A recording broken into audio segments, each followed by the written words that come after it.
Morning students, online video classes series के इस series में आज हम बात करेंगे चालक ऊर्जा लैटिस एनर्जी के बारे में। इसे डिनोट किया जाता है यू से। क्लियर। अब देखिए चालक ऊर्जा क्या होती है। चालक ऊर्जा किसी आयनिक क्रिस्टल की वो ऊर्जा होती है जो पृथक पृथक गैसीय आयनों द्वारा एक मूल क्रिस्टल के निर्माण में निकलती है। कैसे देखिए, पृथक पृथक एक मूल गैसीय आयन देखिए के द्वारा एक मोल क्रिस्टल का निर्माण होगा। ये गैसियस अवस्था में आइसोलेटेड विलगित गैसीय परमाणु, और ये कौन सा है, धनायन, और ये है विलगित गैसीय परमाणु, और ये है ऋणायन। और जब दोनों जुड़ेंगे तो क्या बना देंगे, ए बी सॉलिड। तो साथ में बोलो क्या निकलेगी, चालक ऊर्जा। क्लियर। तो ये बात हुई कि एक मोल जो क्रिस्टल ठोस बना विलगित विलगित गैसीय परमाणुओं से या आयनों से, तो उसके निर्माण में जो ऊर्जा निकली उसको फॉर एग्जाम्पल देखो मैं ऐसे ले सकती हूँ, Na प्लस गैसियस अवस्था में प्लस Cl माइनस गैसियस अवस्था में मिलकर के क्या बना दें, NaCl, और साथ में इसके क्या निकलेगी, चालक ऊर्जा। या मैं देखो ऐसे बोल सकती हूँ कि एक मोल जो ये आयनिक क्रिस्टल है इसको पृथक पृथक अपने गैसीय धनायन और ऋणायन में तोड़ने के लिए जो ऊर्जा रिक्वायर्ड होगी उसी को अपन बोलो क्या बोलेंगे, चालक ऊर्जा। क्लियर। तो ध्यान रखेंगे, या तो एक मूल आयनिक क्रिस्टल का निर्माण होगा तो निकलने वाली ऊर्जा, या फिर एक मूल आयनिक क्रिस्टल को अपने गैसीय धनायन और ऋणायन में ब्रेक डाउन करेंगे, तोड़ेंगे तो अवशोषित होने वाली ऊर्जा, ये क्या कहलाती है, चालक ऊर्जा। क्लियर। अब मैं बात कर लेती हूँ कि एक मोल मान लीजिए आयनिक क्रिस्टल कहीं पे बन रहा है तो ये ऊर्जा उत्सर्जित ऊर्जा होगी। क्लियर। और उत्सर्जित अगर ये ऊर्जा है तो बोलो यू का मान किस में होगा, माइनस में। क्लियर। उत्सर्जित ऊर्जा को अपन इस प्रकार से डिनोट करते हैं। अब देखिए चालक ऊर्जा ज्ञात करने की दो विधियां हैं, एक है सैद्धांतिक विधि और एक जो है वो है प्रायोगिक विधि। इन दोनों के बारे में अपन डिटेल से बात करेंगे। अब देखिए सबसे पहले मैं बात करती हूँ सैद्धांतिक विधि की। देखिए ये जो सैद्धांतिक विधि है ये सबसे पहले दी गई थी बॉर्न और लिंडे साइंटिस्ट के द्वारा, बॉर्न एंड लिंडे वैज्ञानिक के द्वारा, जबकि जो प्रायोगिक विधि थी इसको दिया था बॉर्न एंड हैबर ने। क्लियर। तो ध्यान रखेंगे, सैद्धांतिक विधि दी गई थी बॉर्न एंड लिंडे के द्वारा, प्रायोगिक विधि किसके द्वारा दी गई थी, बॉर्न हैबर के द्वारा। अब देखिए सबसे पहले मैं बात करती हूँ कि सैद्धांतिक विधि से अपन चालक ऊर्जा किस प्रकार से निकालते हैं। तो देखिए ये सीधा सीधा एक सूत्र है जो आपको ये ध्यान में रखना है। आयनिक क्रिस्टल के लिए स्थिर वैद्युल मॉडल के आधार पर बॉर्न लिंडे समीकरण प्राप्त होती है जो आयनों के मध्य आकर्षण व प्रतिकर्षण अन्योन्य क्रियाओं पर आधारित होती है। और चालक ऊर्जा ज्ञात करने का फॉर्मूला देखें, माइनस N0 A जड़ प्लस जड़ minus E square upon R 1 minus 1 upon N। सीधे सीधे ये फॉर्मूला आप लोगों को ध्यान में रखना है, वेरी वेरी इंपॉर्टेंट। अब देखिए चालक ऊर्जा बराबर ये हो गया U बराबर माइनस ऑफ। क्लियर। तो ध्यान रखेंगे U बराबर minus of N0 A Z plus Z minus E square R 1 upon 1 minus N। अब देखिए यहाँ पे क्या है, U यहाँ पे बोलो क्या है, चालक ऊर्जा। अभी अपन ने बात की थोड़ी देर पहले।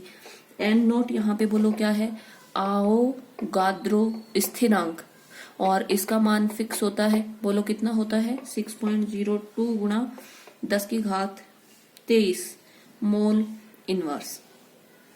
यहाँ पे ये जो A है इसको बोलते हैं मेडुलम स्थिरांक, याद रखेंगे इस A को मेडुलम स्थिरांक बोलते हैं। और यहाँ पे जो ये N है इसको देखना क्या बोलते हैं, A हो गया मेडुलम स्थिरांक, ये अवोगाद्रो। N जो होता है इसको बोलते हैं बॉर्न स्थिरांक, ध्यान रखेंगे इसका ये होता है बॉर्न स्थिरांक, जिसका मान आयन के इलेक्ट्रॉनिक विन्यास पर निर्भर करता है। क्लियर। और अब देखिए यहाँ पे जेड प्लस बोलो क्या है, धनायन पर आवेश। क्लियर। और जेड माइनस बोलो क्या है, ऋणायन पर आवेश। और ई बोलो यहाँ पे क्या है, इलेक्ट्रॉन पर आवेश। और आर बोलो क्या है, अंतर नाभिकीय दूरी। तो ये फॉर्मूला आपको सीधे सीधे याद रखना है। और इसमें U चालक ऊर्जा है, ये अवोगाद्रो नंबर है जिसका फिक्स मान होता है 6.023 गुणा 10⁻23 मोल इनवर्स। ए यहाँ पे मेडुलम स्थिरांक है, एन यहाँ पे बॉर्न स्थिरांक है जिसका मान इलेक्ट्रॉनिक विन्यास पर निर्भर करेगा आयन के। जेड प्लस धनायन पर आवेश, जेड माइनस ऋणायन पर आवेश, ये हो गया इलेक्ट्रॉन का आवेश, और आर हो गई अंतर्नाभिकीय दूरी। क्लियर। तो ये तो अपन इसका बोलो कौन सा मान हुआ, सैद्धांतिक मान बॉर्न और लिंडे के द्वारा दिया गया था। अब देखिए प्रायोगिक विधि के द्वारा इसको किस प्रकार से डिनोट किया जाता है। प्रायोगिक विधि अपन बोलते हैं कि बॉर्न हैबर साइकिल से चालक ऊर्जा का मान निकाला जाता है। देखिए किस प्रकार से चालक ऊर्जा ज्ञात करने का जो दूसरा तरीका वो बॉर्न हैबर चक्र है। देखिए बॉर्न हैबर साइकिल, और ये जो बॉर्न हैबर साइकिल है ये ऊष्मा का रासायनिक तरीका है और हेस के नियम पर आधारित है। हेस के नियम पर आधारित, और हेस का नियम अपन पढ़ के आते हैं कि किसी भी अभिक्रिया में अभिकारक के उत्पाद में परिवर्तन होने पर ऊर्जा परिवर्तन सदैव समान रहता है, चाहे वो एक पद में संपन्न हो चाहे एक से ज्यादा पदों में। अपन ने बात की थी और ये अपन पढ़ के भी आते हैं हेस के नियम के अनुसार कि जब अभिकारक उत्पाद में परिवर्तित होगा तो जो ऊर्जा परिवर्तन होगा वो सेम होगा, चाहे अभिक्रिया एक पद में हो चाहे अभिक्रिया एक से ज्यादा पद में हो। ठीक है। अब देखिए बॉर्न हैबर साइकिल अपन अब बात कर लेते हैं NaCl के लिए। क्लियर। अब देखिए अपन को बॉर्न हैबर साइकिल के द्वारा NaCl बनाना है। चलो कैसे बनाएंगे। देखिए अपन को पता है ये जो सोडियम होता है Na+Cl2 ये होता है S, ये होती है गैस, और यहां से अपन को बनाना है 1 मोल NaCl और सॉलिड। क्लियर। अब देखिए कैसे बनाएं। इधर देखिए इसको सबसे पहले अपन को पता है Na जो सॉलिड है उसको मुझे ऊर्ध्वपातन करना पड़ेगा, और जैसे आप इसका ऊर्ध्वपातन कर देंगे सोडियम बोलो किस में कन्वर्ट हो जाएगा, गैस में। क्लियर। सब्लिमेशन हो गया। अब यहाँ पे देखना मैं इसको दे रही हूँ आयनाइजेशन पोटेंशियल, और आयनन विभव क्या होता है, विलगित गैसीय परमाणु के संयोजी कोष से एक इलेक्ट्रॉन निकालने पर दी जाने वाली ऊर्जा। और अब देखना ये किस में कन्वर्ट हो गया, गैसियस धनायन में। क्लियर। अब देखिए यहाँ पे मुझे 1 क्लोरीन चाहिए, तो मैं यहाँ पे क्या कर दूं बोलो, पहले इसका मैं वियोजन करूंगी, तो इसको अपन लिखेंगे वियोजन ऊर्जा बटे 2। और जैसे आप वियोजन ऊर्जा करेंगे तो 2 क्लोरीन बनेंगे, लेकिन बटे 2 कर दिया, इसका मतलब अपन को कितना क्लोरीन चाहिए था, 1, इसलिए अपन ने वियोजन ऊर्जा बटे 2 कर दिया, और ये क्लोरीन क्या आ गया, गैसियस स्टेट में। क्लियर। पहले से ही था। अब फिर जब आप इसको इलेक्ट्रॉन एफिनिटी, इलेक्ट्रॉन बंधुता क्या होती है, विलगित गैसीय परमाणु के संयोजी कोष में एक इलेक्ट्रॉन जोड़ने पर उत्पन्न ऊर्जा। तो देखिए ये क्लोरीन को जैसे ही आप इलेक्ट्रॉन एफिनिटी देंगे ये देखना गैसियस ऋणायन बन जाएगा क्या, यस।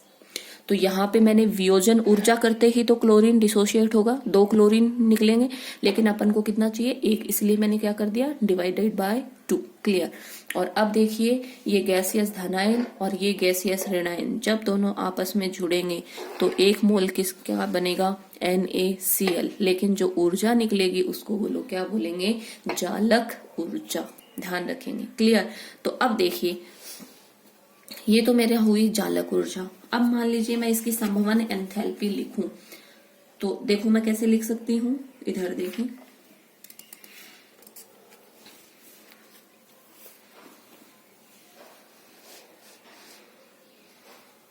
इस संपूर्ण समीकरण को जब NaCl का निर्माण अगर मुझे करना है तो देखना मैं कैसे दिखा सकती हूं कि Na solid plus half Cl2 gas, और ये मिलकर के क्या बना दें, 1 मोल, देखना ये मिलकर के बना दें 1 मोल NaCl सॉलिड। तो मैं क्या बोल रही हूं, 1 मोल आयनिक ठोस का निर्माण अपने अवयविक पार्टिकल से हो रहा है, जो इनकी सबसे ज्यादा स्टेबल स्टेट है उनसे। तो यहाँ पे जो एनर्जी चेंज होता है उसको बोलते हैं फॉर्मेशन एंथैल्पी। क्लियर बोलते हैं अपन। अब देखिए अब मैं इस पे हेस का नियम लागू करती हूँ। चलो हेस ने क्या कहा था, यहाँ पे भी अल्टीमेटली देखो अपना बना क्या है, NaCl। यहाँ पे भी बोलो अल्टीमेटली क्या बना है, NaCl। तो हेस ने यही कहा था, यहाँ पे अभिक्रिया एक पद में संपन्न हो रही है, यहाँ पे अभिक्रिया बहुत सारे पदों में संपन्न हो रही है। तो हेस ने क्या कहा था कि चाहे अभिक्रिया एक पद में संपन्न हो, चाहे अभिक्रिया अनेक पदों में संपन्न हो, क्रियाकारक से उत्पाद बनने में जो ऊर्जा परिवर्तन होगा वो बोलो क्या होगा, सेम। क्लियर। तो अब देखो मैं इसको कैसे लिख सकती हूँ कि ये डेल्टा HF, ये तो एक पद वाली अभिक्रिया के लिए ऊर्जा परिवर्तन है। डेल्टा HF को बताओ इन सब ऊर्जा परिवर्तन के बराबर कर दूं क्या, यस। चाहे, क्योंकि हेस ने कहा था चाहे अभिक्रिया एक पद में संपन्न हो, चाहे अभिक्रिया एक से अधिक पदों में संपन्न हो, ऊर्जा परिवर्तन अभिक्रिया के दौरान बोलो क्या रहेगा, सेम। तो अब मैं देखो इसको दिखा देती हूँ। सबसे पहले मैं लिख लेती हूँ यहाँ पे बराबर बोलो sublimation energy plus ionisation potential plus वियोजन ऊर्जा के बराबर होगा। क्लियर। वियोजन ऊर्जा, साथ में देखो अपन ने इसको क्या दी, इलेक्ट्रॉन एफिनिटी, और साथ में देखो अपनी क्या निकली, जालक ऊर्जा। क्लियर। तो ये डेल्टा HF बोलो इसके सब के बराबर होगा या नहीं होगा, होगा। और अब देखिए यहाँ पे sublimation energy, ionization potential, dissociation ऊर्जा, इलेक्ट्रॉन एफिनिटी, अगर ये अपन को पता है तो अपन जालक ऊर्जा का मान निकाल सकते हैं। जालक ऊर्जा बराबर बोलो क्या हो जाएगी, delta HF minus sublimation minus ionization potential minus dissociation energy minus बोलो क्या हो जाएगा, EA। क्लियर।